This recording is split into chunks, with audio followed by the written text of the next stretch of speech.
Hormuz প্রণালী বন্ধ কয়েক হাজার মাইল দূরে।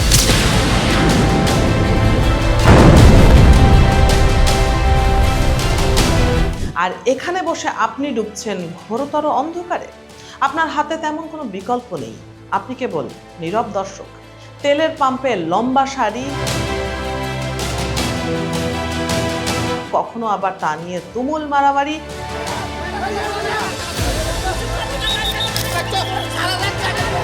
খুনোখুনিও হয়ে গেছে।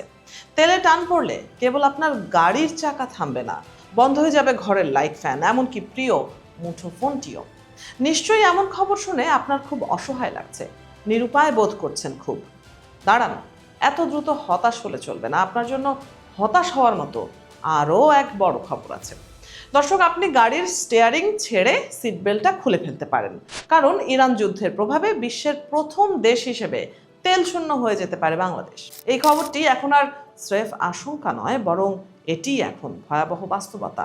আর তেমনটি ঘটলে বন্ধ হয়ে যাবে কলকারখানা, ঘুরবে না গাড়ির চাকা, অচল হয়ে পড়বে জনজীবন। সবচেয়ে বেশি দুশ্চিন্তা দানা বাঁধছে আমাদের কৃষি নিয়ে। চলতি বোরো মৌসুমে ঠিকমতো সেচ দিতে না পারলে ফসলের ব্যাপক ক্ষতির আশঙ্কা রয়েছে। আর ফসলের ক্ষতি মানেই দেশে খাদ্য সংকট। তবে সেই সংকট মোকাবেলায় তড়িৎ কোনো সিদ্ধান্ত নেওয়ার ক্ষমতাও আপনার সরকারের নেই। চেয়ে থাকতে হচ্ছে কয়েক হাজার মাইল দূরের বিগ ব্রোর দিকে। নিশ্চয়ই একথা শুনে আপনি আরও হতাশ হয়ে পড়ছেন। মনে হচ্ছে সত্যি সত্যি এবার আপনার মাথায় আকাশ ভেঙে পড়বে। তবে চিন্তার কোনো কারণ নেই। আপনার মাথায় আকাশ ভেঙে পড়বে কিনা সেজন্যও হয়তো তাহাদের অনুমতি লাগবে। দর্শক, তেলের বিকল্প ব্যবস্থা করতে বাংলাদেশের এখন আমেরিকার অনুমতি প্রার্থনা করতে হচ্ছে। শুনতে অবাক লাগলেও ঘটনা শতভাগ সত্য। মধ্যপ্রাচ্যের বাইরে নতুন উৎস থেকে তেল আমদানির জোর চেষ্টা চালাচ্ছে সরকার। এক্ষেত্রে রাশিয়ার তেল দারুণ সাশ্রয়ী বিকল্প। তবে ভ্লাদিমির পুতিনের তেল কিনলে গোস্বা করবেন মহামতি ট্রাম্প। তাই চাতকের মতো ওয়াশিংটনের দিকে তাকিয়ে বাংলাদেশ সরকার। যদি ট্রাম্প সায়ের দয়া হয় তবেই হয়তো কিছুটা রক্ষে। পররাষ্ট্রমন্ত্রী খলিলুর রহমান সচেষ্ট, শোনা যাচ্ছে চেষ্টার কোনো কমতি তিনি রাখছেন না। তবে আপনার সাদা মনে কিছু প্রশ্ন ঘুরপাক তো খেতেই পারে। যে আপনাকে সংকটে ফেলেছে হরমুজে, তার অনুমতি আপনাকে কেন চাইতে হবে মুখ বুজে? বৈশ্বিক আইন বলছে দুটি সার্বভৌম দেশ নিজেদের মধ্যে আমদানি রপ্তানি করবে, সেটাই তো স্বাভাবিক। সেখানে অন্য আরেকটি দেশের অনুমতির কি প্রয়োজন? বাংলাদেশ কি কোথাও আমেরিকার কাছে শক্তভাবে ধরা আছে? এর উত্তর লুকিয়ে আছে এক অদ্ভুত জটিল জালে, যেখানে বাংলাদেশ কার্যত আটকা পড়ে আছে। চলুন খুঁজে দেখি বাংলাদেশকে কেন আমেরিকার অনুমতি নিতে হচ্ছে। সার্বভৌম শব্দটি শুনলে মনে হয় আমরা যা খুশি তাই করতে পারি, কিন্তু বিশ্ব অর্থনীতি চলে এক অদ্ভুত সমীকরণে। আর এখানে কলকাঠি নাড়ে পেট্রোডলার। ইউক্রেন যুদ্ধ শুরুর পর রাশিয়ার তেলের ওপর কঠোর নিষেধাজ্ঞা দিয়ে রেখেছে আমেরিকা। যুদ্ধ করতে রাশিয়া যাতে পর্যাপ্ত টাকা না পায় সেজন্যই এই ব্যবস্থা। এখন আমরা যদি এই নিষেধাজ্ঞা সত্ত্বেও রাশিয়ার কাছ থেকে সস্তায় তেল কিনতে সরাসরি ডলারে লেনদেন করি বা তাদের জাহাজ ব্যবহার করি, তবে বাংলাদেশের ব্যাংকগুলো মার্কিন নিষেধাজ্ঞার মুখে পড়বে, বিচ্ছিন্ন হয়ে যাবে আন্তর্জাতিক পেমেন্ট সিস্টেম সুইফট থেকে। সস্তায় তেল কিনতে গিয়ে আমরা যদি পুরো বিশ্ববাজার থেকে বিচ্ছিন্ন হয়ে পড়ি, তবে হিতে বিপরীত হতে পারে। এখানেই বাংলাদেশ আমেরিকার কাছে এক প্রকার জিম্মি। আর বাংলাদেশের বৈদেশিক মুদ্রার রিজার্ভ তো আগে থেকেই দুর্দশার মধ্যে। এমন অবস্থায় আমেরিকাকে অসন্তুষ্ট করা মানেই দেশের অর্থনীতির কফিনে শেষ পেরেক। তাই তো পররাষ্ট্রমন্ত্রী খলিলুর রহমানকে ওয়াশিংটনে গিয়ে অনেকটা অনুরোধ করতে হচ্ছে যে ভাই, আমাদের কৃষকদের বাঁচান, বড় মৌসুমের জন্য 3 মাসের ছাড় দেন। ওয়াশিংটনে মার্কিন জ্বালানি মন্ত্রী ক্রিস রাইটের সাথে পররাষ্ট্রমন্ত্রী খলিলুর রহমানের বৈঠক মূলত কেবল একটি দ্বিপাক্ষিক আলোচনা ছিল না, বরং তা ছিল বাংলাদেশের টিকে থাকার আকুতি। কিন্তু দর্শক, এখানে প্রশ্ন আছে, আমরা আমেরিকার দিকে এতটা নুয়ে পড়ছি, এর পেছনে কি শুধু তেল, নাকি ক্ষমতার কোনো গোপন খেলা আছে? অনেকেই বলেন শেখ হাসিনার আওয়ামী লীগ সরকারের পতনের পেছনে পর্দার আড়ালে ওয়াশিংটনের হাত ছিল। সেই তর্কের গভীরে না গিয়েও যদি আমরা অধ্যাপক ইউনূসের সাবেক অন্তর্বর্তী সরকারের কর্মকাণ্ড দেখি, তবে অনেক কিছুই খটকা লাগে।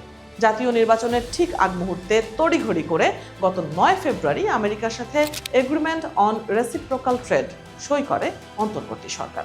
32 পৃষ্ঠার এই চুক্তিতে বাংলাদেশের পাওয়ার চেয়ে দেওয়ার পাল্লাই যেন ভারী। বাংলাদেশকে মাত্র 1% শুল্ক ছাড় দিয়ে বিনিময়ে নানা শর্ত জুড়ে দিয়েছে আমেরিকা। যেখানে দেশ তেলের অভাবে ধুঁকছে, সেখানে এই চুক্তির শর্ত অনুযায়ী আগামী 15 বছরে আমাদের $15 বিলিয়ন মার্কিন এলএনজি কিনতে হবে। এমনকি রাষ্ট্রীয় বিমান সংস্থা বিমান বাংলাদেশ এয়ারলাইন্সকে 14টি বোয়িং উড়োজাহাজ কিনতে হবে, তাও চড়া দামে। মানুষ কিন্তু প্রশ্ন তুলছে, যেখানে রানওয়েতে সচল বিমানের সংখ্যাই কম, সেখানে ঋণের বোঝা বাড়িয়ে এই কেনাকাটা কার স্বার্থে? চুক্তির শর্ত মতে বাংলাদেশ চাইলেই এখন আর চীন বা রাশিয়া থেকে সস্তায় অস্ত্র কিনতে পারবে না। চুক্তিতে স্পষ্ট বলা আছে, বাংলাদেশকে আমেরিকার থেকে সামরিক সরঞ্জাম কেনার চেষ্টা করতে হবে এবং নির্দিষ্ট কিছু দেশ থেকে কেনাকাটা কমাতে হবে। এখন প্রশ্ন, বাংলাদেশের প্রতিরক্ষা নীতি কি এখন পেন্টাগন ঠিক করে দেবে? ঝামেলা আরও আছে।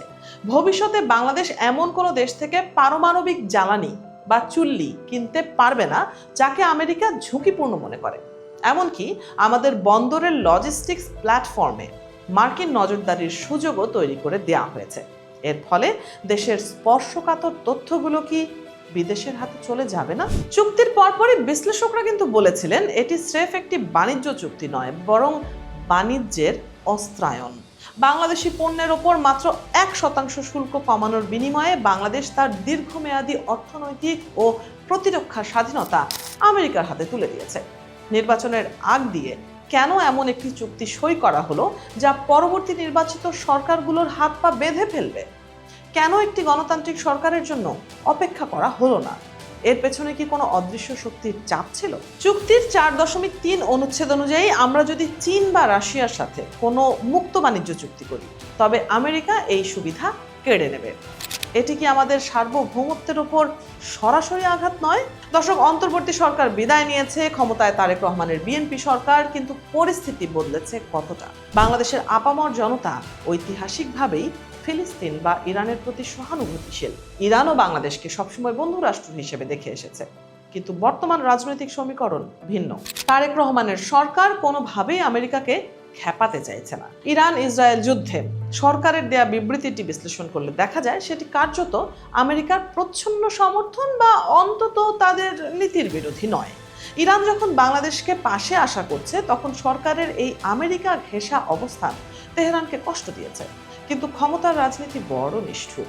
বিএনপি হয়তো মনে করছে ক্ষমতায় টিকে থাকতে ওয়াশিংটনকে হাতে রাখাটা বাধ্যতামূলক। ফলে জনমতের প্রতিফলন রাজনৈতিক বিবৃতিতে দেখা যাচ্ছে না। দর্শক, তেল সংকটের এই সময়ে বাংলাদেশ হয়তো কৃষকদের বাঁচাতে রাশিয়ার তেলের জন্য আমেরিকার ছাড় পাবে, কিন্তু সেই ছাড়ের বিনিময়ে বাংলাদেশ যে চুক্তির বেড়াজালে আটকা পড়েছে, তা বাংলাদেশকে ভূরাজনৈতিকভাবে পঙ্গু করে দিতে পারে। অনেকেই প্রশ্ন তুলতে শুরু করেছেন, সার্বভৌম দেশ হিসেবে বাংলাদেশের নিজস্ব সিদ্ধান্ত নেওয়ার ক্ষমতা কি তাহলে শুধু নামকাওয়াস্তেই রয়ে গেল? রাশিয়ার তেল কিনতে ওয়াশিংটনের দরজায় কড়া নাড়া কি সেই চরম সত্যেরই বহিঃপ্রকাশ নয়?